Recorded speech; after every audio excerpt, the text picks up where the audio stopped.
Hey, and welcome to the Mountain Cat Guitars Podcast, where we discuss all things guitar related.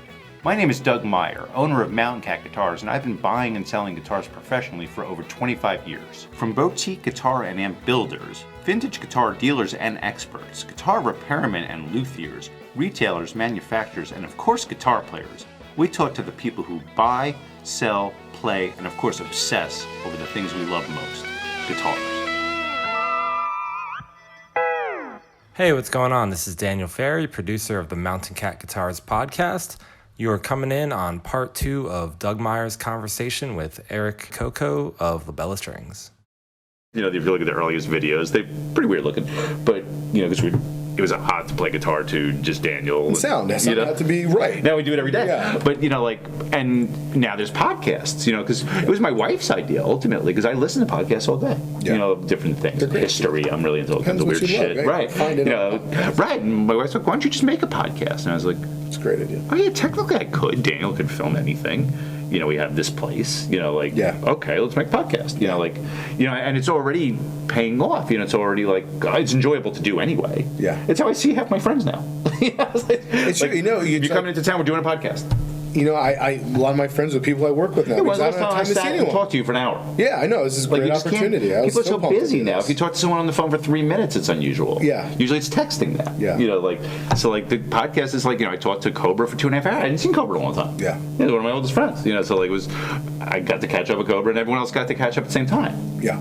You know, which is kind of fun. So, like, because I watch other people do that on other podcasts. Yeah. You know, you see two people getting together discussing Egypt or whatever it is they're discussing. You know, like, and, you know, it's really cool. You know, these guys obviously were well. You know, like, you know, so you're like, wow, I'm gonna. You know, they're the professors. Those are the guys. You know, right. And they're talking about the Sphinx or whatever. You know, or you know, UFC fighting or whatever you were listening to podcasts about. It's like it's more interesting than television. I notice I don't turn on the TV nearly as much as I used to. I just throw on a podcast. Yeah. You know, and you could do that while doing other stuff. Right. Man, that's why even this, like, we're filming this, but really, realistically, most people will listen to it because they can do it on the go. Yep, that's right. You know, or with guitar stuff, they're going to want to, if you're talking about something that happened to me, like, you want to see what the person looks like after a while, or we're going to show your basses, which we're going to get into next. Yeah. People want to see what they look like, even if they're driving home, and be like, oh, when I get home, I got to check out the YouTube station. That's why we could just do just audio, but when it's guitars, you gotta see stuff. You know, like you're gonna want to see this packaging. We're talking about the packaging,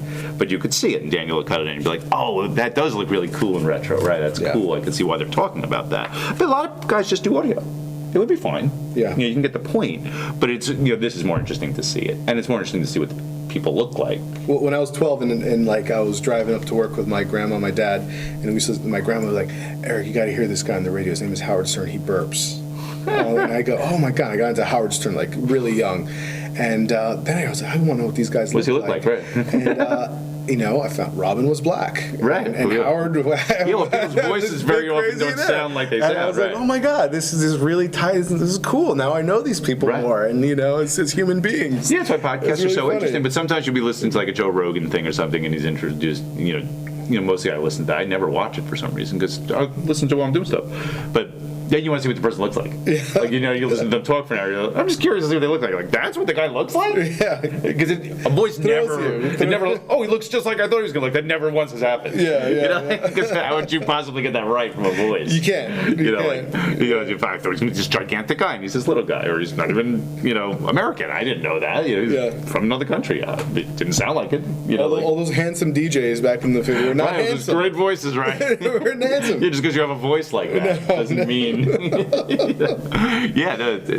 it's very interesting, but you know, like that's why the whole podcast thing ties right into the internet thing, ties into everything else, because you could reach like a lot of people now, like because I do Protocaster with Josh, and so I do all the communication with customers so Josh can work.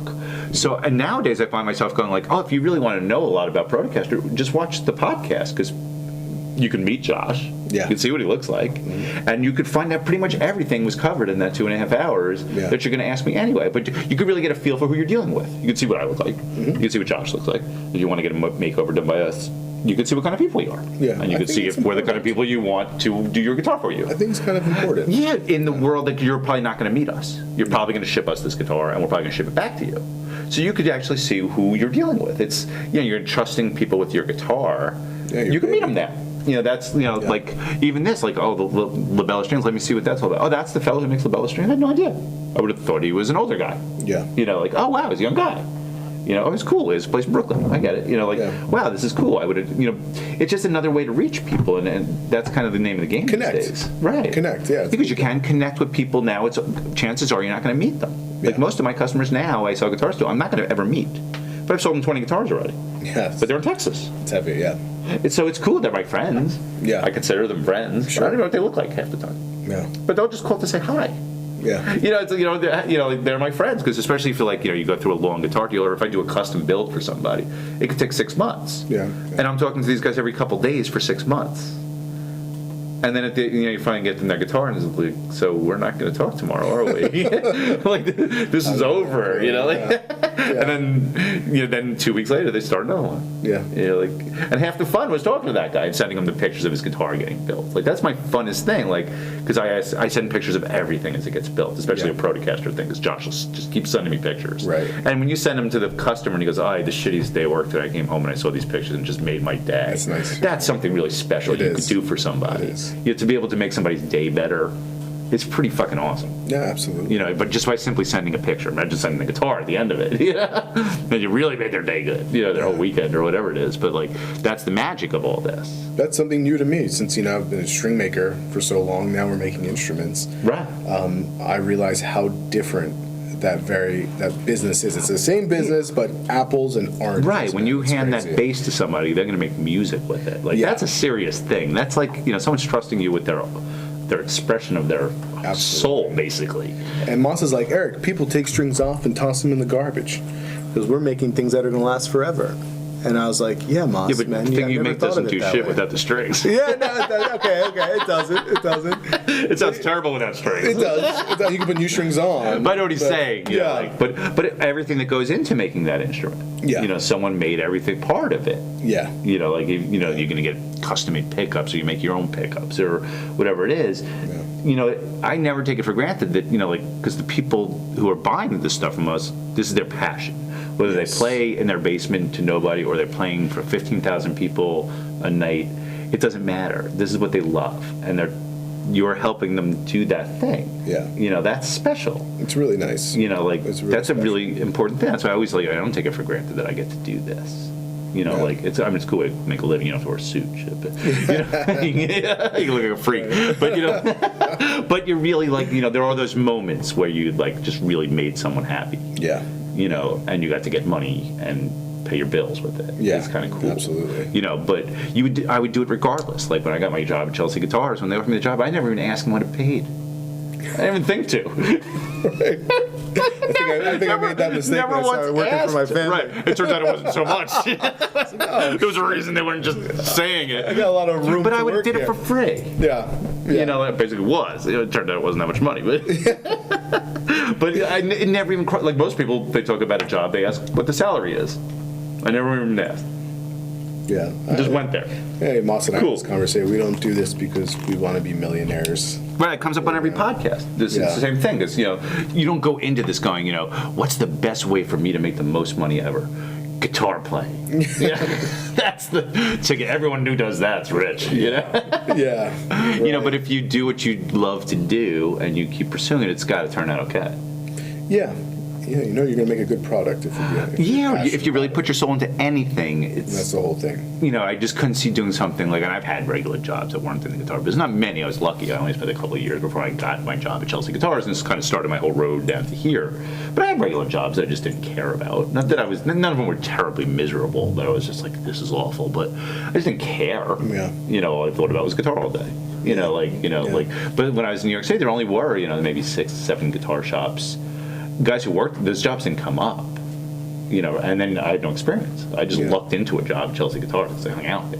But so you got to start at the shop a lot of times. Yeah, or even there was just no way to start. I would go to 48th Street and try to get a job, but those guys had been there forever. And I never worked in another guitar shop. But briefly in college, I worked in a guitar shop, but I don't know if I'd call that a lot of experience. I basically helped them unload trucks, and I was a college kid. It wasn't like I learned all that much. Right. So I remember going to Manny's to try to get a job. And they had a job open in the audio department. And I happen to suck at audio stuff. Like, I'm just sucky at it.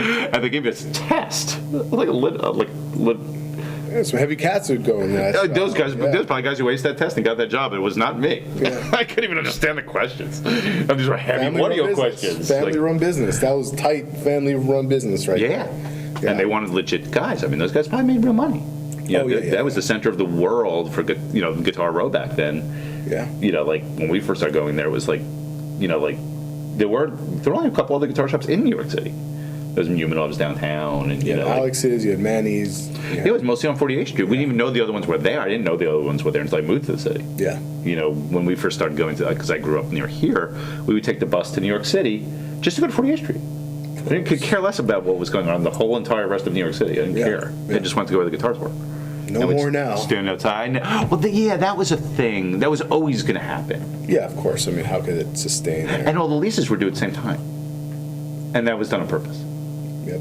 So they knew that they didn't want to lock into the guitar thing forever. So that, they knew somewhere down the road there might be a better purpose for all this. That's why it all left at the same time, roughly. I think Rudy's was the last one there. But Sam Ash a lot of them got out of business anyway. Sam Ash had bought Manny's. Yeah, it was different. Sam Ash had bought We Buy for all practical purposes. Yeah. And Richie Friedman worked for Sam Ash for 10 years. And then was free to go do We Buy Guitars again. So mostly it was Sam Ash anyway, so it was time for it to go anyhow. Yeah. It's time, it happened. The evolution of New York shops. Right. It's a crazy thing, man. And, I'm right now, James Moss and I are trying to reinvent that whole scene. Right. Well, that's even Jimmy said the same thing. Like for all of us who worked at Chelsea, we're always just trying to recreate Chelsea guitars from that certain period where it was just a cool hangout and people could do what they needed to do in a guitar shop and enjoy themselves and get the gear they wanted and no one ever wanted to leave. Even the guys who worked there didn't want to leave when their shift was over. They're just hanging out anyway. Yeah, absolutely. So what you guys are doing kind of evolved naturally out of all of you guys doing your thing, and now you have. Well, let's talk about the guitar shop. Sure. Let's talk about it because we covered it a bit in Cobra's thing, or a lot in Cobra's thing, because that's where Cobra does his thing. That's right. And that's where Moss does his thing. That's where Moss does his thing. And then we, and this all started in the original Cobra guitars. Yeah, that's where the genesis was. Right. That's where it was conceived. It's like, so one day I had a friend, a famous engineer in New York City, say, you got to meet this cat, James. He's a young cat. He's up and coming. I think you'd really dig him. And a guy named Moss works with him. I was like, I've heard of Moss. Moss worked he's at a legend. Rudy's, Yeah, right? we all knew about him. He worked at Rudy's. So I go to 3rd Street, and I'm like, oh, man, this is a great place. It's small. The one downstairs in the basement? Yeah, the 2 benches, and we're having a good old time, and we hit it off like super duper quick. And then it was only like a couple months later where James calls me and goes, Eric, do you know that we're related? Oh, that's right. And I said, what the f*** I was like, wait, how is that? about, man? He goes, you know JoJo? I go, yeah, man, I was with JoJo last weekend. What are you talking about? He goes, that's our mutual cousin. I said, oh my God, because James has roots Italian Harlem. Right. Italian. My His name's Carbonetti. Carbonetti. My wife is Italian Harlem. Right. And the father-in-law, everyone grew up in the same neighborhood. Everyone knew each other. Right. JoJo goes, James, you should meet my, my nephew, Eric. He makes strings for a living. He goes, what? Eric Cocco? He goes, yeah, man. He goes, oh my God. I'm like, we're related. We're best friends already after a couple of months. Holy shit! And so I guess so he's a cousin of yours. He's like through marriage, right? And, the whole Italian network. That's crazy. You found that out after the fact. After the fact. That's so funny. I guess it solidified a few more things, and so then they moved from 3rd to Orchard, where they were right working. with their friend with the clothes. By Robert James on the 3rd floor, and but all this time we're talking about, man, what if this, what if that, and Moss was like, Eric, maybe we should build an instrument. I think we should do that. We should do that for Labella. We should build an instrument. What should we do? And I said, well, let's do something people can wrap their heads around, right? Historic perception, this, all that, music, put it all together. I said, well, why don't we make a P-bass? You had Jamerson, you had Duck Dunn, you had guys from Muscle Shoals, you had Bob Babb, all using the P-bass. The same instrument. With the same strings. Right. People can wrap their head around that shit, right? All right, great. How are we going to do it? And Moss was like, we're going to do it like Leo did it. Right. hand cut all this stuff. Except we're going to make it all by hand. So we're not reinventing the wheel. We're just making it by hand. Making good stuff. And making it historically accurate with a maniac named Massino, who is the Fender, dictionary. Right? And then we had James, who has been working at Chelsea and with you and seen a million guitars and started finishing and doing those. So James is going to do the finishing. It was like a perfect storm. So it was a perfect storm of these maniacs together, and we started literally with a handsaw cutting bottoms. I remember out. the first one. I think I saw one at Josh's place originally. Yeah, man. It was James's finish, real nitro lacquer. Yeah. We were winding the pickups by hand, much like the ladies in Fullerton were doing, right? They had a little motor with a stem that spun the bobbin. Sewing machine. Well, we use a sewing machine. And I ran into Seymour Duncan in January, and we're talking. I was like, I wound these on a sewing machine. He's like, yeah, I got you one beat. I wound mine on a fucking record player. I was like, fuck. It's got a motor. But he said he evolved. I had to get a bigger record player to go faster. And I said, fuck this. And he got the Singer. Right. And, Massa was using the Singer for a long time. It's so so we're doing that. And but that's where the magic is. We're hand cutting That's why those old instruments sound so interesting. Yeah. They really were like a bunch of guys making shit in a place. Scatterwound. It's scatterwound stuff going on. Yeah, that's why. Yeah, because most of the pickups now are machine made. They're not. They're so hand-wound. precise. Right, and that's like because I get pickups from Peter Florence a lot of the times, and Peter's an old buddy of mine. And I've known him 30 years, and he has Voodoo pickups down in Pennsylvania. He was a guitar maker and all this stuff. He's done a bunch of stuff, but his pickups are hand wound, and that's why a lot of times you can't get him on the phone. And you're like, what's with this? He's winding pickups. He's working. It's like why I don't let Josh go on the phone. Yeah. Because he wouldn't be finishing guitars. Yeah. So you can't get Peter on the phone. He's like, I get big orders for pickups. I gotta make pickups. Down in my basement making them. I don't hit a machine and they come flying out. And a lot of the pickups that people don't realize are those machine-made pickups. Yeah, they're and they could sound good. Digital counters, but Peter's pickups and hand-wound pickups seem to have more character. They do, because they're one-offs, basically, each one, to a certain extent. Yeah, and if you're hand winding, because Peter was explaining to me, if you make the windings a little looser, you get all this more character, but the machine, you can't program a machine to do it. Yeah. And if you make them too loose, it starts whistling. So it's that line right there somewhere. Yeah, if you hold two together, right? Well, this scatterwound looks like there's more crisscrossing. Stuff going on, right. So there's more air. Right, in and that there's thing. stuff Just going on. physically speaking, there's more air. Right. And you look at this one, it's like, shit, you can't stick a fingernail. You can't.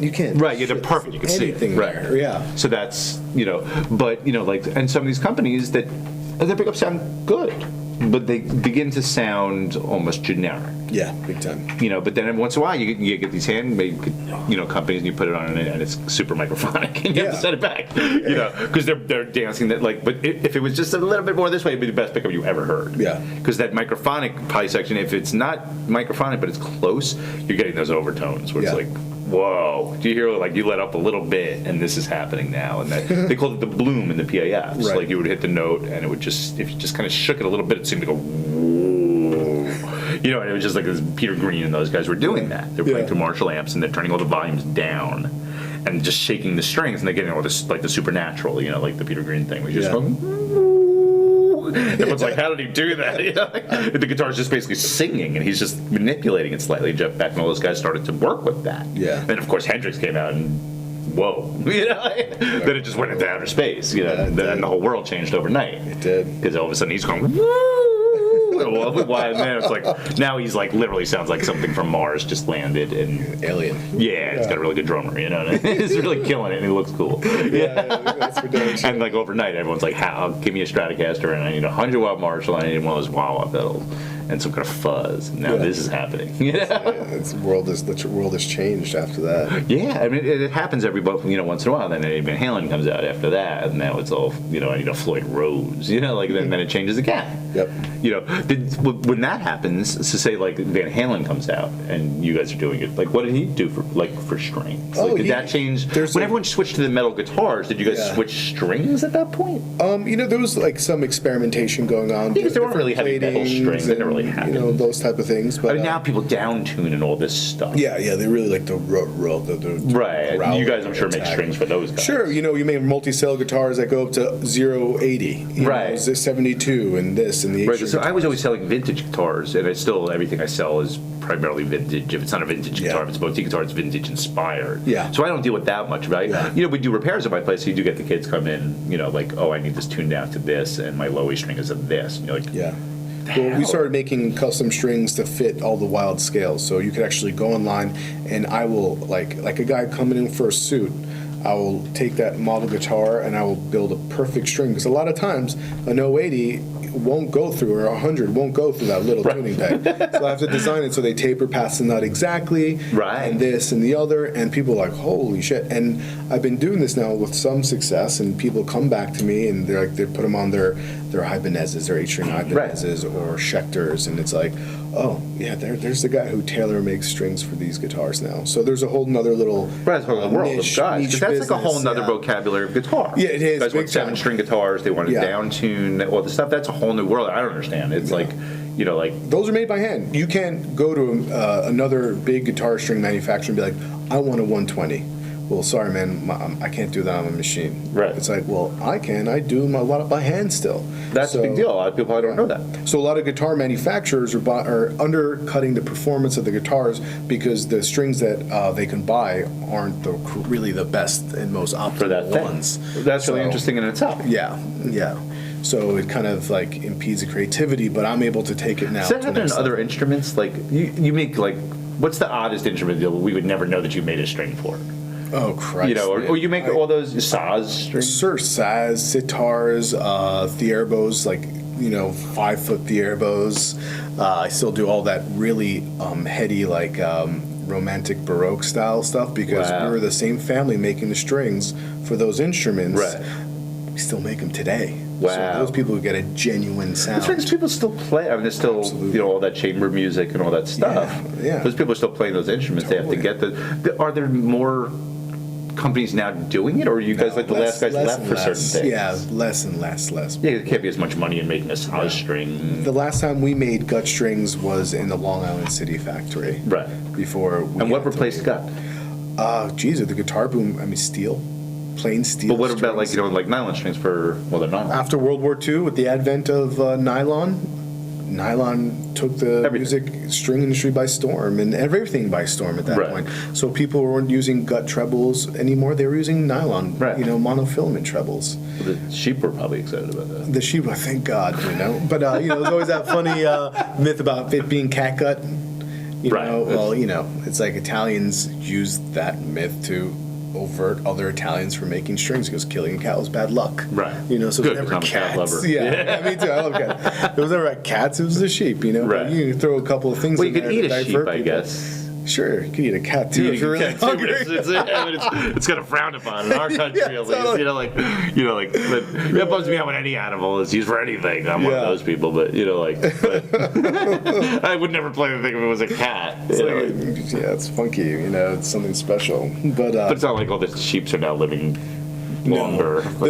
I think the big houses that are doing twisting and curing all that gut are like in Ireland and Germany. Oh, they still exist? They still exist there, maybe Eastern Europe. Right. We outsource that. That's a very messy and caustic type well, you got to raise animals or buy animals. Yeah, it's a whole other thing. My great-grandfather had to compete with all the Frankfurter companies back in the century because the majority of the casings for intestine were going to hot dogs. The Chicago Frankfurter Kings. That's what's so interesting about all this, America. The history of all this. Like, who would think the hot dogs were affected my guitar strings now? So you have to be like, yo, man, you got to send me some. I got to make strings. Yeah, I know hot dogs are cool, but people got to eat, right? Yeah, imagine eating those real organic casing. Can you imagine? Back in the day, yeah. So when you had real animal gut strings, did they wrap them in something after that? Like, how did they not deteriorate? Sometimes you could put a varnish on it. Right. But most of the time, they were there was twisting, and it was like you're using certain liquids to get it more flexible, and you put them in basically a giant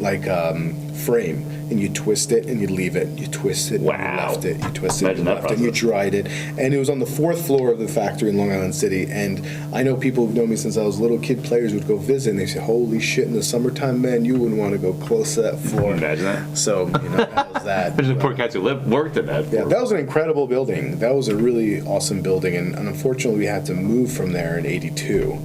Oh, that's when you moved to Newburgh? Yeah, we moved to Newburgh in '83 officially, but again, unfortunately, my family at the time had to face the mafia again. Oh yeah. And that was a time in the '80s where there was still some industry left in that part of New York, but it was getting completely, especially on the outskirts, was getting completely overwhelmed by union bosses. In Long Island City who were promising the workers everything. Right. And this was, my family had provided, jobs for a large portion of those neighborhoods for many, many years, green cards, help them get, their legal papers. And all of a sudden now these guys would come in, promise them a whole lot, but in reality, they would never, ever give back. Right. And it was around '82 where we started having major problems with the mafia. And what happened was, we wouldn't back down again. We had this history of not backing down. Well, we're not backing down now. They go again. You guys literally virtually want to put us out of business with your union expenses, but hey, look, we provide a clean, safe working environment, good salaries. What are you going to actually do for these people? We're getting them, like American legal status, right? Legal status here. These are good people, families we know.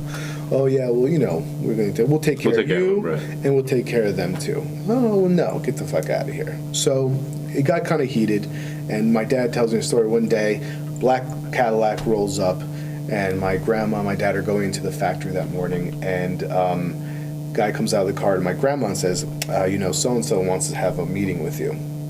And she looks at my father and says, look, if I don't come back in 30 minutes, call the FBI. Tell them that I've been taken and it's gone bad.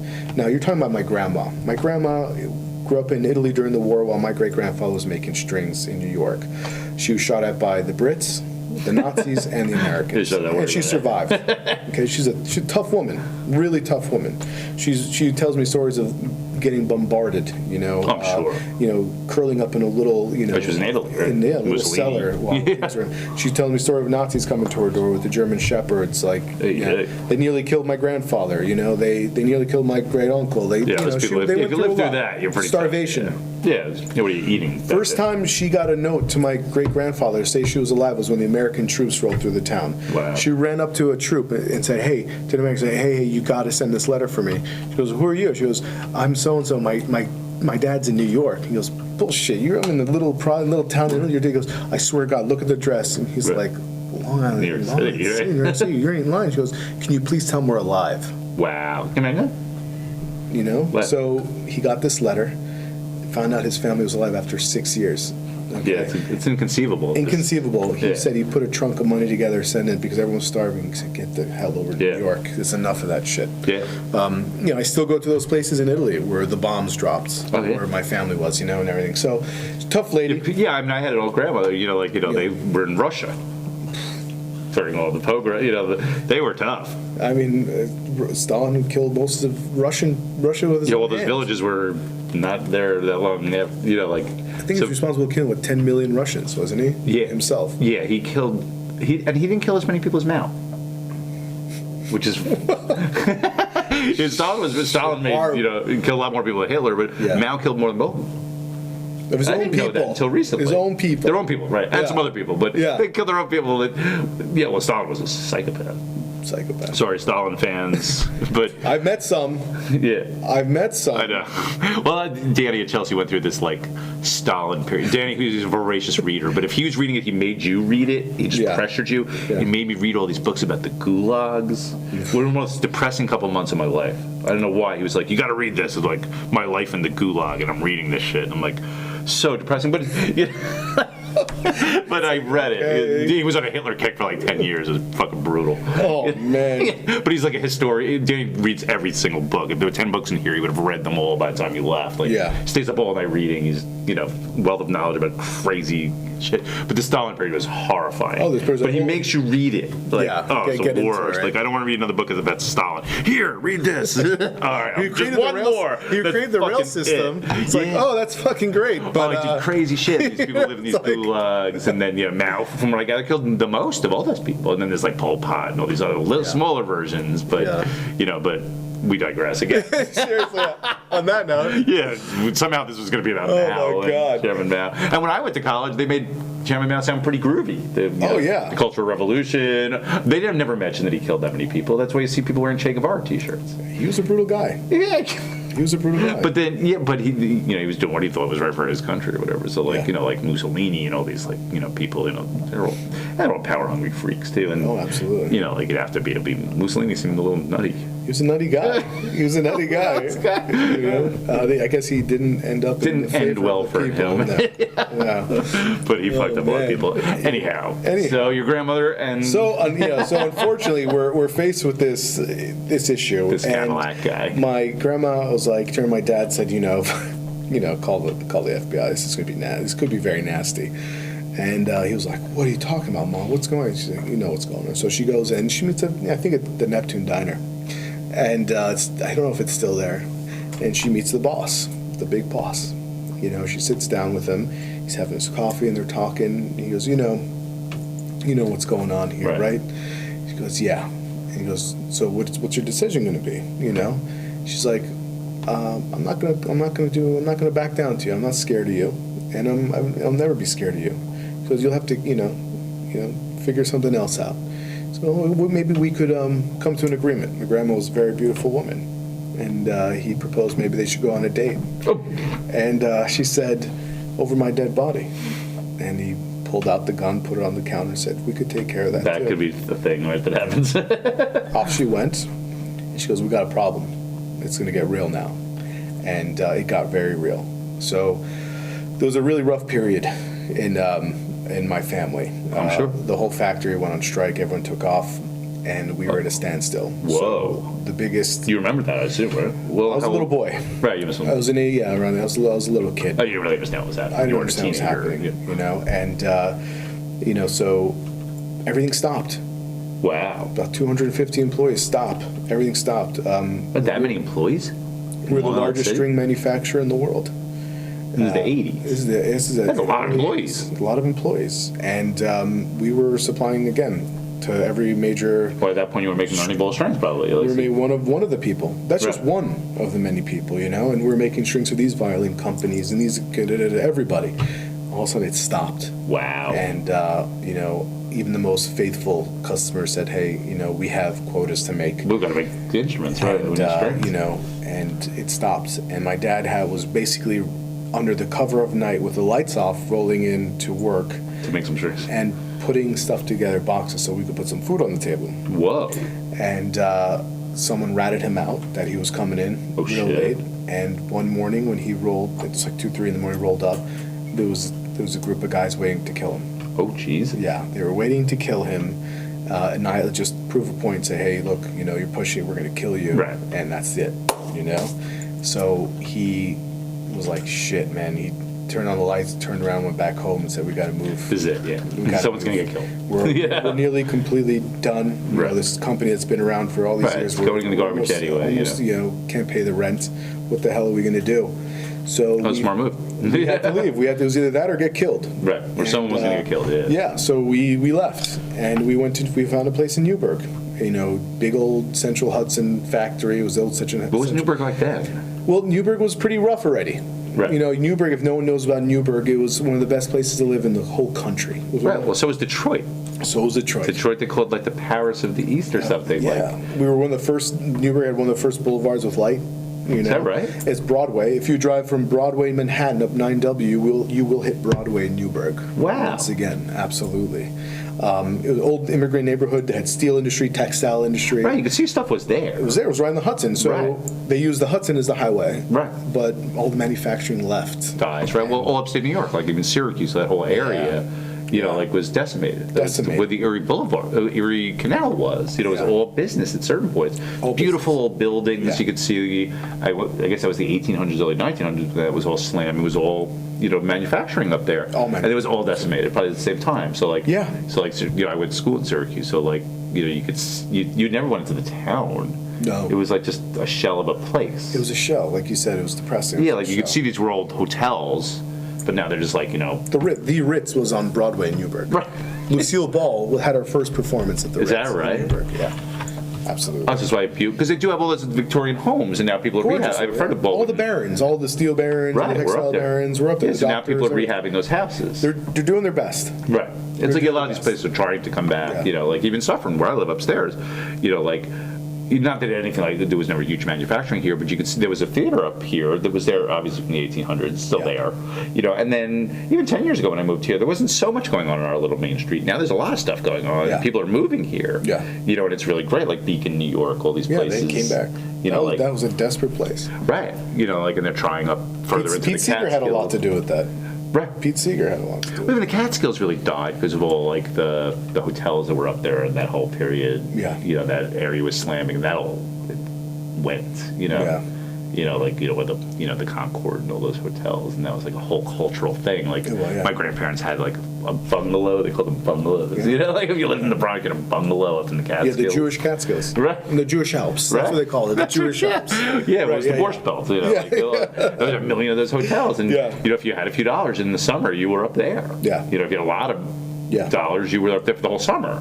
Yeah. There's movies like that. The family's up there, the father's still in the city, he's coming up on the weekends, but the whole family's up Dirty there. Dancing. Is that, exactly. Yeah. It was exactly that. My grandparents had a bungalow, somewhere not even that far from here, they're an hour out. Some people's bungalows were here. Yeah. My grandparents used to have a little bungalow up in Rockland County. That's where we are now. It's far back then. Yeah, and it was before the thruway. Yeah. So you had to take 17 all the way up here, so it took longer. Right. So to get to the Catskills, you couldn't drive 65 miles an hour for an hour. No. You were driving on local roads up 17. Yeah. That's why Red Apple Rest, where Hendrix stopped on the way to Woodstock, is just right in the next town. That's cool. But everyone would stop at Red Apple Rest because you've probably been driving for an hour and a half now, and you have another hour and a half left to get up there, which now would only take you about an hour. Yeah. It was like 3.5, 4 hours back then because you're driving up 17. And the cars weren't by as fast anyway. It's all local roads, man. Yeah. And then they put the thruway in. They put it right through here. The thruway's right up here. But you could see it went through part of a town. Robert Moses. Yeah, I did a whole thing on Robert Moses. When I was in college, I did a paper He on was like Robert Stalin Moses. a little bit, wasn't he? A little bit, yeah. If you were eating dinner and you saw Robert Moses walking through your backyard, you're fucked. That's terrible. And people that happen to people. You'd be like, yeah, this will be fine. Go get these people out of this house. That's why there's no Italian Harlem anymore. Right. Basically, there was too much power. He did a lot of things wrong. That's why we all left the Bronx, ultimately. Well, no one could tell him no. Right. He had all the money. Well, he wasn't elected. Yeah. He was appointed. That's right. So you couldn't unelect them. It's crazy. But a lot of things he was trying to do weren't done properly. That's why the Bronx got all fucked up. Yeah. A lot of those areas, he thought he was doing right things, but ultimately some of them didn't pan out right. Yeah. And then it just didn't work right. He thought if you kept building highways and bridges, eventually there wouldn't be any traffic. But it doesn't work that way. No, that's why he kept building bridges and bigger highways. He thought eventually there'd be enough where there wouldn't be traffic anymore, which isn't true. But he didn't know. It was logical. Yeah. It just isn't the way it works. Yeah. So if you put big parks and highways through every neighborhood, it doesn't mean they get better. If you put giant housing projects in the middle of neighborhoods, it doesn't mean they get better. Right. Sometimes they get worse. A lot of times in New York it did. Yeah, New York and a lot of the big cities right around the same time had the same problems. People didn't know how to manage the cities. No. And it even happens now. It was like fiefdoms. When I first moved to New York City, it was like 1989. That was like one of those terrible periods for the city. That's when my family moved out of the city. Everyone's did, but I moved here. Yeah. Dinkins was in office. Exactly. That's exactly when I moved in. And it was dangerous. And I was dangerous. A 21-year-old man, I wasn't scared of stuff. And then when you moved to New York City, you realize you're scared of being killed. Dude, my parents sent me to a private school when I was in the city. That private school uniform, I might as well have had a target on my back. You know what? It made me a little tougher and street smart because I could smell a problem, and I made friends with all the little gangs, all the kid gangs. Right. And I was like, if I make friends with him, they won't kick the shit out of me every day. On the way. Right. So I'm taking the M3. Right. If I get off here, I won't get the shit kicked out That's of me. why city kids always, when you meet them, they seem so much older. You meet a 13-year-old city kid, seems like a 25-year-old kid who grows up out here. I started taking the public bus in 5th grade. Right. City kids were always so much more advanced in every way. I saw everything. And you learn to, like, growing up out here, nothing ever happens. It's bad. Like, it's all like, once in a while, but like you get beat up by a bully or something. But it's not like the city. Like, I remember going to the city. My father worked in the city. Yeah. Like, and I remember the first couple times we came into the city with that, like by ourselves. Like when I was like 14 and some kid was 16 and had a driver's license. I was terrified. I was like, because I grew up in like the country and the suburbs. And these were like real scary people. So like, well, when you drive through Harlem back in those days, there were guys on the corner of rooftops with guns. No doubt. And there was a Zulu. Yeah, we wouldn't stop the red lights. Zulu Nation. Yeah. Oh, it was crazy town. Nasty shit. And it was like our biggest fear when we first started driving to the city, because all we wanted to do was drink in bars. Yeah. And they didn't proof in New York City. So I grew up not that far. So of course we'd go to the city and you could buy drugs on the street. So we liked those. Those are good. So we would go to New York City to drink and buy drugs. Yeah. So that's not going to work out. But we'd go to bars, and our biggest fear, we only knew how to get to one bar, McSorley's, because someone told us how to get to it. That's where everyone goes. Yeah, because they didn't prove. Yeah. But everyone's biggest fear was not going to Alphabet City. Like, whatever you do, don't go to Alphabet City. We didn't understand what it was. Yeah. But we just knew we didn't want to be there. Yeah. And then later on, like when I moved to the city, Alphabet City was still bad. And then all of a sudden it started getting really nice. And then it was the coolest part of the city. Everyone I knew wanted to live on Avenue C for a while. And now I'm sure it's still nice. You get the occasional shooting. But, right. I remember when I got my first gig and I'm like, Avenue A? Like, really? We're playing there? And then all of a sudden A was nice. But you didn't go to B yet. And all of a sudden you got a gig on Avenue B. And then it's Avenue C. And then it was, but the Lower East Side was still bad. Like below Houston was still bad. Yeah. Then all of a sudden that became super groovy. I had a rehearsal space on Stanton Street. Right now, on ground level, 500 square feet goes for nearly $6,000 a month. I should know, because I was looking for places. Oh yeah, I mean you can't be there anymore. That's why, I never really considered opening a guitar shop in New York City, because by the time I would have opened my own guitar shop and worked in the other guitar shops for so long, the rents were just astronomical. I was like, I don't want that kind of pressure. No, it's a lot. I didn't really want to be in a guitar shop anyway. But even now, you're like, everything's over in Brooklyn. That's why you guys are in Brooklyn. We're in Brooklyn. We're in Sunset Park. Sunset Park is cool. It's very cool. We get really like your area. A lot of cultures represented there. I mean, it's only like 5 miles down the road from Williamsburg. You get off basically the Brooklyn. I call it the Brooklyn Battery. Right. It's called something else now. Right. Yeah. But you literally don't get on the BQ. You make a right and you go down the street, and we're on 34th Street between 5th and 4th Avenue, and Fodera Guitars is right on the water at Industry. Right. And we're building stuff there. I mean, it's like, okay, fine, we're only a block away from the subway station, right?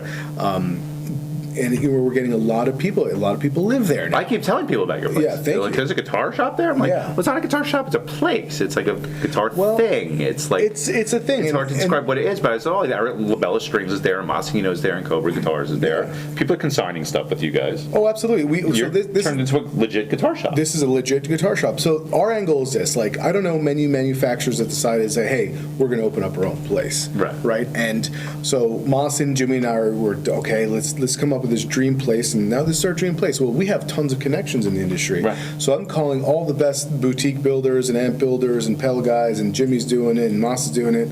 And we're going, hey, you want to participate in something completely different? Cool, right. Because the people who are creating this draw some of the best musicians in the world here.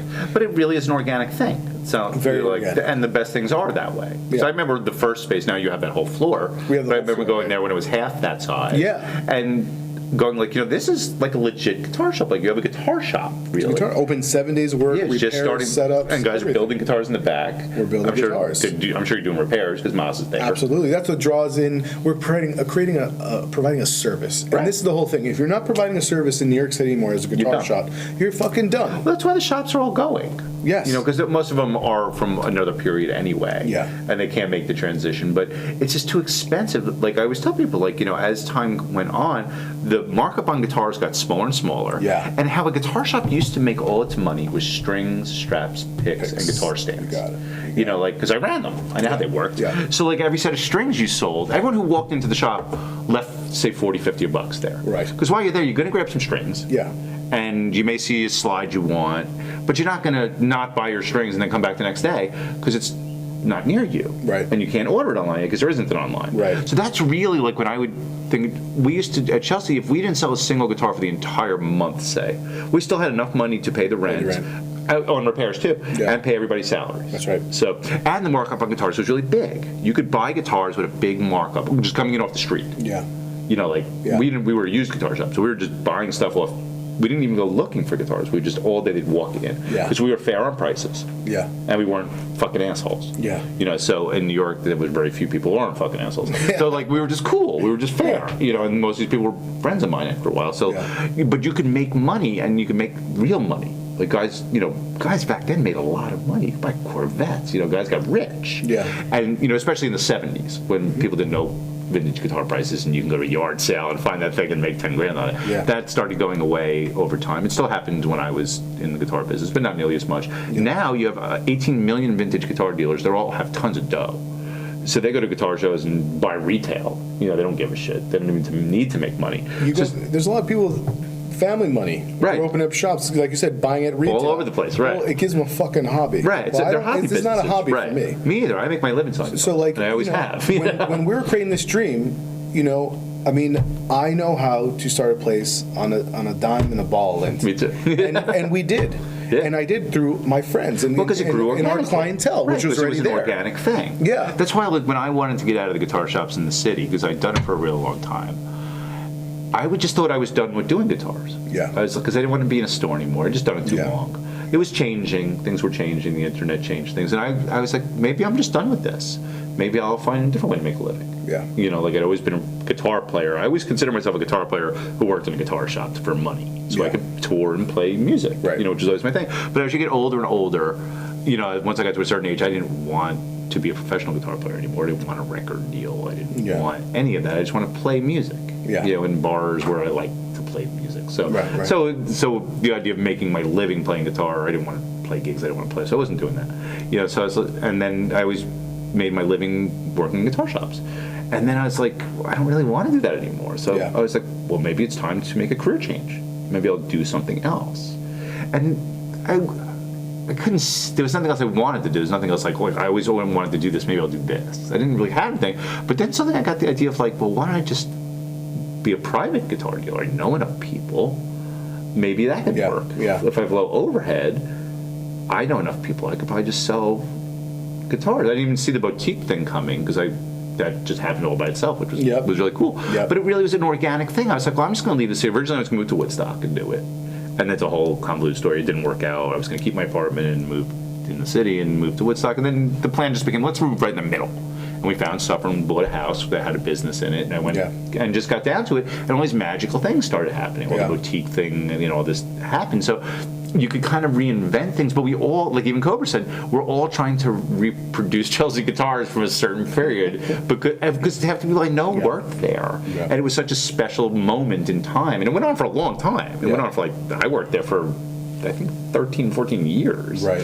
And it was different groups at different times. There was even different owners. When I first worked there, was 2 owners. Yeah. And I worked for one of them, not Danny. The other one. All right. And then there's whole separate periods with different people. I was there the whole time, but there's still Chelsea guitars now, for sure. And they have their own stories that don't include me. But little Matt, who runs Chelsea Guitars, we hired as a kid. He replaced me when I left, so I think he's now there longer than I was even there. So he's got a million Chelsea guitar stories that don't involve anything I know about. Different generations. And there were people there before me. Yeah. But then there was 4 or 5 specific eras while I was there of different people. And they were all fun. Like Chris Traynor from Bush, worked at Chelsea Guitars. That's where I met him. Well, he came in when he was in Helmet or earlier bands. But then he worked there for a brief period between Helmet, bands. great band. Yeah. So half the people we know worked there or hung out there. People met their girlfriends in that place. Bands formed in there. And all these different things. So we're all trying to recreate that one moment because really it was that it was just the best place in the world to be. Yeah. Like, we just loved being there. I'm not going to disparage, like, those big corporate stores, chains. But they serve a purpose. It wasn't the same thing. We're creating a community vibe. Right, and that's what Chelsea was. Like, it was where the regular folks from New York City, but you didn't realize, like, half these guys were famous. Yeah. Like, I didn't even know, like, Gary Tallon, who's the bass player in Springsteen's band, hung out there. I didn't even know who he was.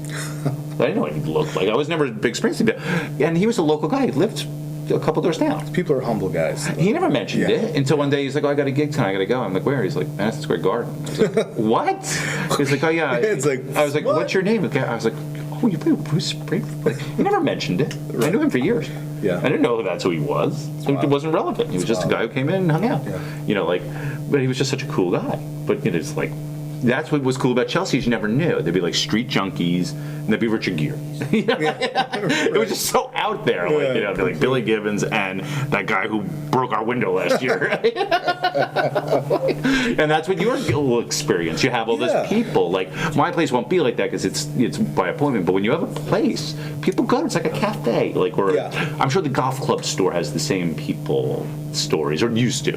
Yeah. Like there used to be the fishing store next to Chelsea Guitars. Right. I'm sure they had all kind of weird fishing geeks, who hung out there. The customers they hated and customers they liked. Like, and Chelsea had a million of those. Yeah. Like, guys who were just you didn't like, and guys who you loved, and guys who were a pain in the ass, and guys who gave you shit. We're fine. But those are special places in time, and they don't always last. Yeah, you gotta like have marathons. But it is that thing. If you build it, they'll come. Yeah, like, so you guys are building something. We're building something. And even your string company, like, all these things are, like, it's a movement and energy. That was my thing with Mountain Cat. It's like, I'm just going to create a thing. It basically is me and my friend Craig in part of my house. Yeah. And like, when we started, we had 2 guitars and a broken amp. And we're sitting in this place. Didn't even have heat. It was freezing. It was the middle of January. We're like, this is awesome. It is awesome. It was so awful, but we didn't. Yeah. It was ours. It was our own place. We could do whatever we want. Yeah. Not that I couldn't in those guitar shops, but they weren't mine. Yeah. This was my own place. It was awful, and it had no inventory. It didn't have a computer. Like, the first pictures are really like me and Craig in this place, and you could see our, like, the breath coming. Like, it didn't have heat. Yeah. We're like, this is rules. Yeah. And then we were like, oh, I don't have any guitars. This is a problem. Right. We have to find out a way to get some. Yeah. Because I thought I could go to a bank and get a loan, but the economy had just completely fell apart. So that wasn't happening. So, like, crazy times. That's why the boutique thing really happened for me by accident. Like, where I put up my first website, and I was going to do a vintage guitar business, and I was repping one boutique guitar builder because he was a friend of mine, and we'd used him for restoration. He builds great guitars. So I put that on the website, and I think what wound up happening is other people saw that he was being repped by me, and that I was going to rep a lot of boutique guitar people. Yeah. And guys started calling me. Yeah. Saying, oh, I'm a boutique guitar builder. I'd love to have a rep in New York who, knows people. And I'm like, yeah, and they were like, can I send you guitars? I'm like, to check out. And I was like, hell yeah. Send me guitars? Yes. Definitely. That would be lovely. And they were willing to consign. They were young guys. I still work with all of them. Yeah. But they were just starting. I was just starting. It was beautiful because I didn't have to pay for these things. And I told them, like, if I sell any of them, I'll use that as a deposit to start buying things. It's not fair to keep asking for consignments from these guys, And we all just grew together. It really grew organically. I didn't plan it. It was going to be a vintage guitar business. And then I met all these cool people, and they all knew each other. All the builders knew each other because they were connecting on forums. Circle, yeah. And then one guy would tell me about the next guy because they needed someone. There was no one in New York doing boutique guitars, right? Especially no one who knew some people. I've been selling guitars for a long time, so I was like, I can sell a guitar under the right circumstances. So that's how it sort of just happened. But it was totally organic. It's not what I planned. If I said, no, I don't do boutique guitars, I am a vintage guitar selling guy, I'd be out of business. Because I don't. Short. Because there's just not a big markup in vintage guitars, and you have to go to guitar shows every weekend and hustle and try to grab people at the door. I'm not doing that shit. Capital. Yeah, I'm not like gonna, try to catch people. Hey, I have cash. What's in the case? I can't do that shit. I feel like a jerk off. No offense to you guys who do that shit, but you're a bunch of jerk offs. But it's too aggressive for me. It's not my personality. Yeah. I'm just not like that. So we are 2 hours in, which is long. So what we usually do about this point, but there's going to have to be a second one of these because we didn't touch on half the things that I want to touch on, which is quite a bit of shit. But why don't we just at least talk about, obviously, The strings. Yeah, Okay. and the bass, the set of bass strings that Okay, made so- the world of bass happen, Yeah, basically. and, I mean, right now everyone's seen that huge resurgence in flat wounds. Right. And on that wave. Now, can you just tell? This is a really basic question, but Yeah. for people who don't understand it, and I'm one of them, and I should understand. Flat wound, tape wound, round wound. Right. Okay. Round wound strings. Round wound strings are strings that we know what they are. Right, like That- round wire. Right. Over Regular guitar strings, Right. or what we consider regular guitar strings, are Right. round wound. Now, flat wound, Flat tape wound. wound. So imagine you're using a round wire for round wounds. Flat wound, you're using ribbon wire. Ribbon wire is basically round wire flattened out. Okay, so you take that wire and you wrap over a core or some underlays and you get that nice smooth surface. But what we do, pass it through a cellulose grinder and then hand polish everything to get it really smooth and shiny. Smooth. And that's what we're also known for, that really beautiful. And that's flat wound. And that's flat wound. What is tape wound? Tape wound basically is a monofilament, like let's say the same material that you use on a classical guitar string as a treble. Right. But we take that, we flatten it, wrap it over the bass string, and polish that and make it really smooth, and that's a tape wound. But these Tape are wound is- round wound. These are flats, and Oh, not round wound. These are flat wound. these are They're not flat tape wounds. wound. They're flat yeah, wound. tape wound. Just imagine it's like monofilament, flat monofilament. It's not tape. It's monofilament. Right. That's The tape flattened wound's a out. bad name for it. Tape wound's it looks like tape because it's flat. Right. Right, but it's not tape. It's not tape wound. Right. That's Yeah. what never made sense. It's quite specialized. But the know. James Jamerson set, or what became known as the James Jamerson set, is a flat wound set of Yeah. tape. It's not tape Flat wound. Ron Carter and my father developed the black tape Right. thing for double bass first and evolved to electric bass, and John Entwistle was using it as well Right. for many years. So yeah, that's a completely different beast, sonically, feel wise, everything. Right. Yeah. you know? They're obviously the boo boo sounds like a upright bass. Yeah. And obviously there's flat wound guitar strings and round Yeah, wound guitar sure. strings and there's tape wound guitar Yeah. strings. But up to they say that the Beatles were using flat wound strings. I mean, Does Black Diamond? Well, were they using pyramid strings? Were they flat wound? Something I find very interesting with all those, like even Keith Richards talks about, he goes, hey man, I got every kind of guitar string I could get my hands on. They're just strings. There were flat wounds or round wounds. Because I remember that were working out there. somewhere and someone brought back pyramid strings or something. And they said, this is what the Beatles used. Well, McCartney, said he's used my flat wounds on those Hofner Beatle basses for many, many years. I think it was more the guitars. But Pyramid is a German company. Right. Often a German company. Yeah. They're there. They work together. Right. That's history. But the guitars were using flat wound? Or they were using both? They were using both. I think in the earlier times, flats. It was flats, right? And then later Later on, you could hear they're with- bending strings. Yeah, Those with are the regular guitar boom, strings, and right. people are making Well, guitars these were round out, so they like could. those, Yeah, yeah. then they could bend strings. Right. But I think that early thing when they're mostly strumming, or if they're playing Chuck Berry style guitar, before they were really bending strings, when you could hear John Lennon or Those guitars came with flats. right, they Very came flats, often. right? Yeah. Yeah, that's why a lot of people go. That's really the sound. Like if you want to sound like that, like. And then it's like- came bass round wounds later, even later than guitars. Right. Yeah.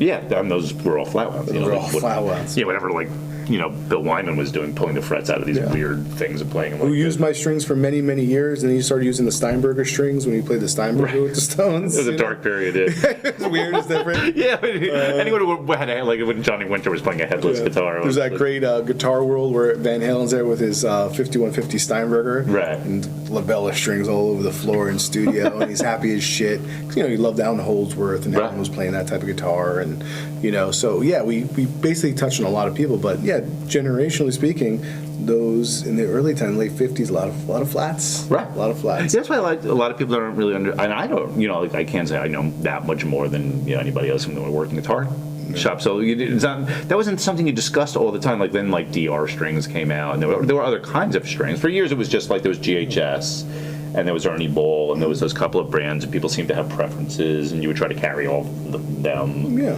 Which would turn out mostly the same string. Sometimes, yeah. Or you'd always Yeah. heard that, like those, Yeah. that company Only makes so that. many factories in the country. Right. You know? Yeah. So but you always someone say, oh, I don't like those. They break more than those. Which is true. If you're, you don't know how to build a string, that shit's gonna break. Yeah. I always used the Yeah. strings that I found broke the least. Yeah. Was always my things. Like I was always just like like a guitar player who played a lot of gigs, so I was trying to not have strings break a lot. Yeah. But I was never all that fussy, really, personally about it until I learned more and started playing your strings. And then you're like, oh, these are clearly different. Yeah, and if you're a real patriot, you like us, and you spend a little extra, you're only getting wire made in America, drawn in America. Right. There are a lot of American companies say made in the USA, but that stuff is coming from overseas. Is that right? Man. Absolutely. And where does steel mostly come from? From those places like Russia or like? I mean, look, steel comes from Korea, steel comes from China, steel comes from Germany, right. Japan. But is it good? Is it the impurity levels or like right. whatever? We get everything done in the U.S. Right. It's just like, the best of the best. Right. Really. Well, your strings are clearly different when you play them. They last a little longer because, you're using the good stuff. Right. You're using certain tempers that, right. Don't fail as much. And it's just different approach. Yeah, I think at some point, because we have so much ground to cover with you, because you do so many things too, which we also really ought to take a look at your bases before. That'd be awesome, man. Before this wraps up, which we're running pretty long, but this is, we could go for 5 hours doing it. Some people do. Podcasts can go for a really long time, but we're going to have you back. Okay. Because we didn't cover a lot of the stuff, and we still have to ask the 5 questions and stuff. But let's take a, whoa, that is you want to look at that, baby? We're going to go get it. Okay, cool. And if you guys could zoom in on this, it's going to be pretty cool. This one's dope. Yeah, that's one of our latest ones we've made. Oh, this is great weight. See, it's like when you play these things, it feels like the neck is heavier than the body. Right. But you can feel how light this body is. Yeah, I mean, and you know what? We're all about the vintage vibe. This is our Olinto. Olinto is the name of my great-grandfather. I named the bases after him to, show him love and respect. And again, we don't reinvent the P bass, just make it by hand. Yeah, but most P basses don't do this. Listen to this thing without an amp. Yeah. This thing is rocking. Yeah, that's a good sign of a good bass, right? Hand-wound pickups. Cobra did this finish. This is Cobra's shell pink finish. That's awesome. Over a poplar body, and as we spoke about that before, right. This is slamming against poplar. We're vintage. I don't want a poplar bass. Freaks, and we know about poplar, man. That was a real thing. Listen to that thing. It's acoustically, it's killing. Real bone nut, reverse tuners, Heinlein pickup, of course. Moss hand carves the necks. The only difference is that we use dual acting truss rods, so the necks are just killing. Well, you kind of want it. Yeah. Some things, the updated version is better. But we use a threaded barrel bridge. The crazy thing is you hand carve this neck, you're hand shaping this body, you're hand winding the pickups, Jimmy's mixing the paints, and I'm putting hand wound strings on it. I don't know if there's a more handmade boutique instrument in the world. But this thing is slammed. This is when you pick up those really great old P basses. This is what they feel like. Yeah, they sing, and so we use with the whole. We're in a really interesting guitar era, right? With Woods, with the Sides Act. So we use something that was really special. We use Chechen. Now Chechen or black poison wood or Caribbean poison wood, whatever the hell you want to call it, or Caribbean rosewood, is what you have here. It's a hard wood, but sonically speaking, it's quite close to Brazilian rosewood, and it gives you an aesthetically wild look, man. It looks like a draft Guinness. Yeah, what is it? Yeah, but you could have said, hey, that's rosewood. Well, people do call it Caribbean rosewood, but it's not actually in the family of rosewood. Wow. But sonically speaking, you're going to nail it, man. But this really, I played a lot of old P basses because I've sold a lot of vintage gear. This is what they feel like. This is what they pop like. There's something with that open string. That's what the old basses do. Whatever that is. Whatever you describe that as. Yeah. Some people don't know. Some people think something's wrong with the bass when they hear that. Well, what the fuck? Well, a lot of people haven't played a lot of old basses. That's true. Old basses are it's a different thing. I have an old P bass. Like when you pick it up, you're just like, that's what we want. And not all like that, but by and large they were. Yeah. Especially the early 60s, 50s, of course. Yeah. So this thing is happening. We have this Guitar Shop NYC. That's what the name of our shop is. We have carbonated guitar, we have Mossino, and we have Labella strings. But these three minds come together to do this. This is our team. But that's so cool, right? Because you guys do all kinds of stuff, and there's Cobra has carbonated guitars now, and Moss does his thing. But this thing is really happening. Yeah, thanks, man. That thing, that's sexy. Yeah, that's that. Yeah, that is happening. And a lot of people who buy our basses don't want to bring their 61s, 2s, 3s out anymore. Right. So they buy this and they say, oh shit, I don't want to take this out now. Right. So they buy another one, and they're like, okay. But they just this thing is really lively. Thanks, man. We built this bass business on the backs of professional musicians. Right. But you could take this to a gig and sound as good as any bass that's out there. Yeah. And it feels great. Yeah. But this really is what the old ones feel like. Yeah. I know what old ones feel like. I played them. It's very appealing to vintage guys. Did you have another one? Yeah, I got this baby right here. This is a super custom. Ooh. And the reason it's a super custom is because every once in a while we'll build an instrument that the way we want to do it. So we use a McCore body and a fancy ebony board. Whoa, look at that thing. Turquoise inlays, real water buffalo horn for the nut. Buffalo horn? Yeah, like, Is that a thing? Yeah, it's real cool. A nice organic bone nut, and we use a real Indian head nickel for the string tree, which has kind of become our signature. And this one's flat. These are actually this is a custom set that I released called Pure Nickel Super Polish. So I take a round wound string and I put it on my polishing machine and I just that's right. They're all the way down until they're like. See, I would have said they were flats. The second I started playing, flat wound. But they're pure nickel, so tonally they're doing something different. But they sound like flat wounds. Yeah, they sound like more like flats for sure. And these are all hand built in Brooklyn at our shop. So you come in for a repair, that's great. You'll see these things. You take a step further, you're going to see a neck being carved or pickups being wound. Wow, this one's beautiful too. Look at the wood. What's the body wood? McCore. McCore. It's like mahogany on steroids, as they say. It looks like ash. Yeah, kind of. Yeah. Well, actually, no, it looks like mahogany. It's like it's like aesthetic properties of mahogany, Wow, it's beautiful though. Yeah, it really came out real nice. All nitro lacquer on all of them. Necks, bodies. Yeah, this one's slamming. But I love turquoise. You love turquoise. Yeah. Turquoise inlays. I'm loaded down with it. Turquoise inlays, man. That's where it's at. And that's a piece of ebony. It's half white. Yeah, it's amazing. Well, they don't realize a lot of that ebony was painted black. Yeah. Ebonized. Yeah. They take all those beautiful, veins. They just put paint on. Yeah, like even the National Steel guitars. It was like some kind of really cheap maple that they used for the fretboards, and they just painted it black. They called it ebonizing. For real. And a lot of Les Paul customs, that stuff was painted black. Because a lot of times it has, mineral stuff in it. Yeah. But it didn't look right on a Les Paul custom, so they just painted it. Yeah.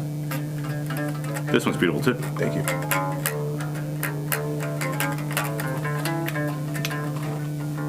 So these bases help, our shop go around. Well, you guys have a ton of stuff going on. Yeah. We you have like Earthquake Effects. Yeah, Earthquaker's doing a big private event this week at the shop. We use the shop platform to do tons of clinics and. Well, that's the thing. A shop really can turn into a whole showcase. thing. Right, I've missed that this year. I was really pissed. That was killing. We went to a wedding, a good buddy of ours, and it was a fun wedding.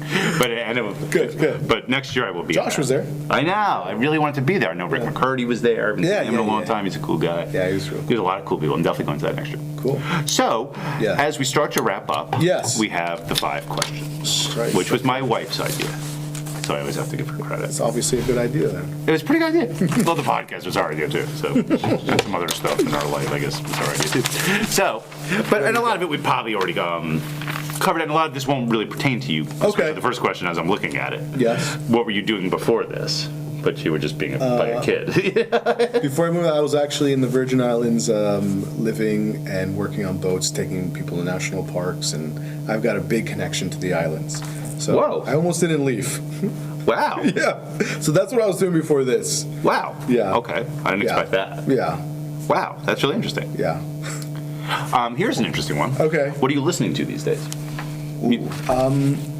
On the way over here, for example, I was listening to Fela Kuti and Ginger Baker's live album in Nigeria. You know that one? No, and I love Ginger Baker's solo stuff. Oh, holy shit, it's so awesome. It's Fela, his band, his famous band, and when Ginger Baker was living in Nigeria. What year was that? 70. I think it was 1970. Oh, I've heard that. Because someone gave me one of the early Ginger Baker solo albums, something in Horses.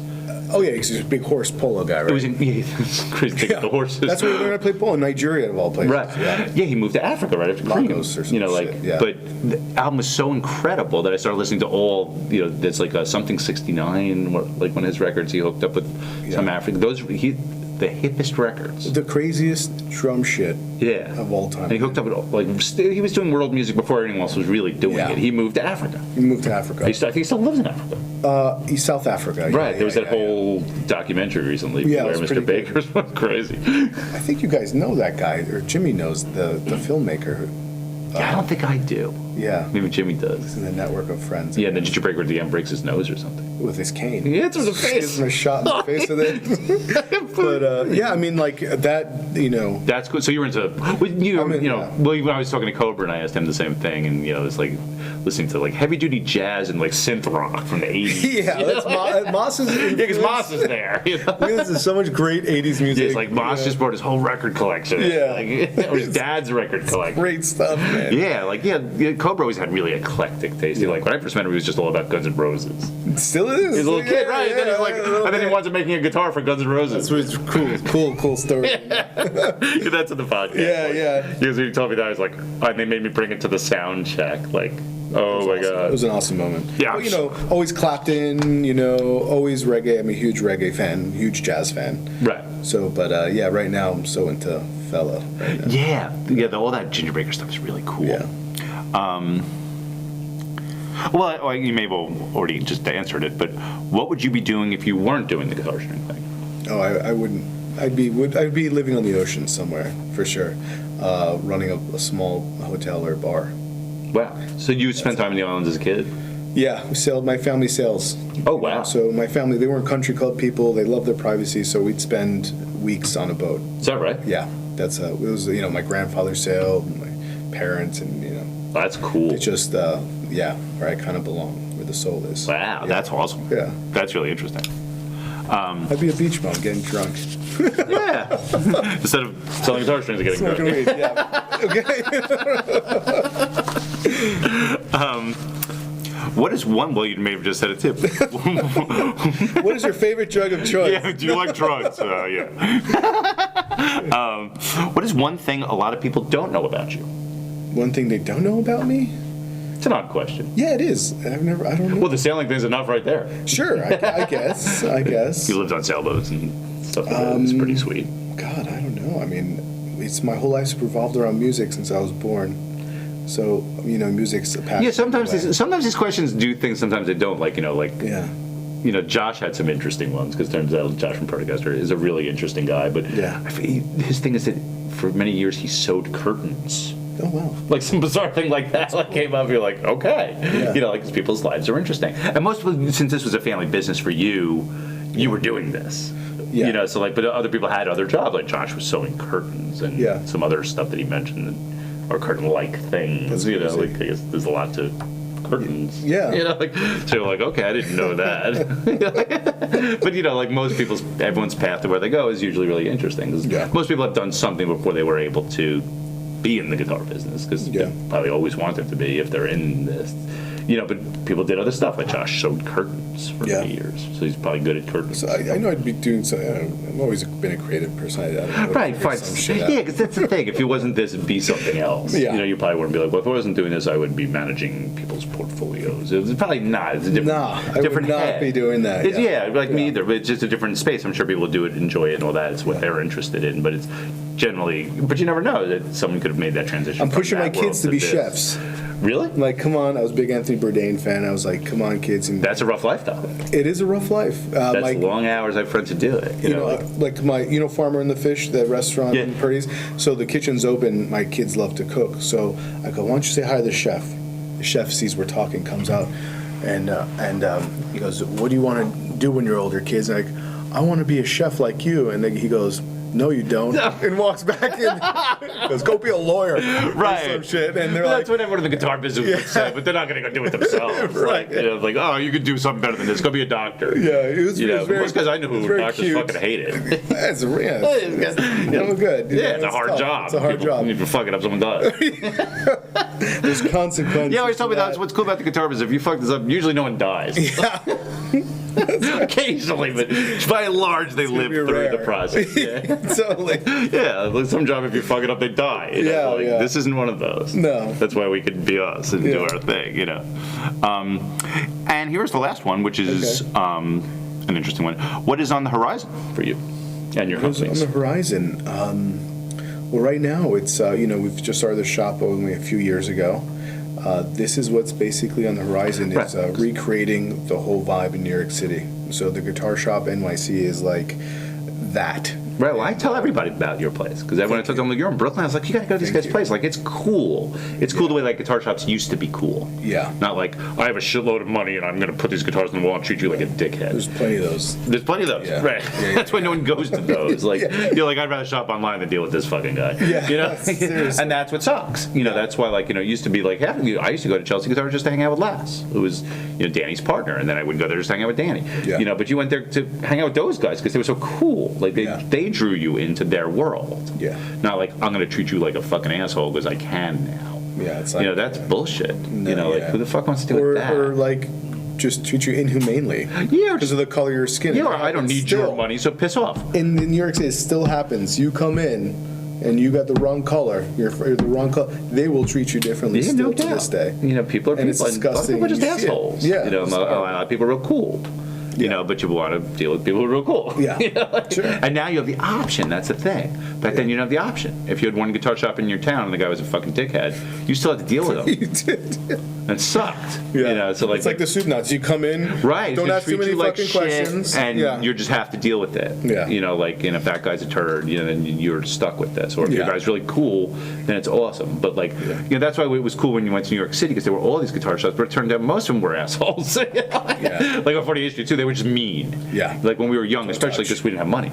Yeah, don't touch. Yeah. Don't You're like when people walk into Chelsea Guitars and they'd be kids and they wanted to try the guitars, I always let them. And guys years later said, "Oh, you were the first person to ever let me try a guitar." Like when I went to a guitar shop. Yeah. So like, you know, now they're 20 or now they're 24 and they're famous. You know? Yeah. And that happened with a couple of these big guitar players were kids in my store. Yeah. And you would let them try stuff because I hated that. When we would go on 48th Street and they would literally say, "Come back when you have money." You'd be like, "But I took a bus all the way here to look at stuff." But like, you can't buy anything, so get out. You'd be like, "Sorry." But you know, that's New York City. You know, it's like, we're here to make money. You know, then you're wasting my time. I see where they're coming from. But they could have been nice about it. You know, but it's You can't judge a book by its cover in New York well, City. that's the thing too, because a lot of Can't do guys, it. you know, I would show them guitars I didn't think they could buy. It didn't matter. They pull out a black card. Didn't like- You realize this they guy's have like the a biggest competition. rapper in the world or whatever. You know, like, this guy isn't with the no. You treat everybody the same. Yeah, you know, that's the thing. You can't like. First of all, you're saying you don't know. A very famous actor, you know, could look like a street person. like Al Pacino. Yeah, that's you know, they're it's funky guys. You know, they're funky guys. Yeah, musicians are funky people. You don't That's realize right. this guy's in a huge band in Germany. You would never know he's the biggest star in his country. Yeah. You know, you just don't recognize. And I was never hip to current music anyway, really. Yeah. So, you know, these bands would roll in. I didn't know that they were big. They were nice enough guys. They were in cool gear. And then someone would be like, they're playing the Garden later. I was like, these cats? How awesome. Yeah. You know, they just seem like a bunch of guys, you know, who are out looking for guitars. But it turns out they're a huge band that I've never heard of because I didn't listen to contemporary music. So that's why, you know, like, you treat everybody. You just be cool to people. It's the easiest business in the world. I used to tell people that. It's like, people don't go all the way to a guitar shop to not buy a guitar. All you could do is fuck it up Yeah. by being a jerk to them or saying something stupid. Yeah. They didn't come all the way to your place to not buy something. You know, like, just be nice. It's like the easiest thing. You know, like, if they're not being nice, then you don't have to be all nice to them. But, you know, if they're cool and you're cool, your parents say, "Oh, they're going to buy a guitar." Yeah. It's not a hard business. They'll come back. You know? Yeah, and then they come back if you treat them well. It's like, it's just not that hard. You know, just be cool. It's just, you know, you can apply that to everything in your life, basically. Yeah. Just be cool. Things will work themselves out. They will. And if they don't, who cares? You were cool anyway. You know, you made somebody's day by not being an asshole. Yeah. You know, and then it all works these out. days. But I guess this is where we're going to wrap. Okay, cool, man. So it was really great Yeah, having you. amazing. I Thank you really so enjoyed much. it. And I think we're going to definitely have to have you back for another one because there's Sounds a million great. things that we did not touch on. But we hope all you folks at home enjoyed it. And we have a lot of really cool podcasts coming up. So tune in. And thank you to Daniel and Mike for helping us out. That's Daniel and Mike, and they help out with sound. And this is Mike's place. We'll see you guys soon. Thank you.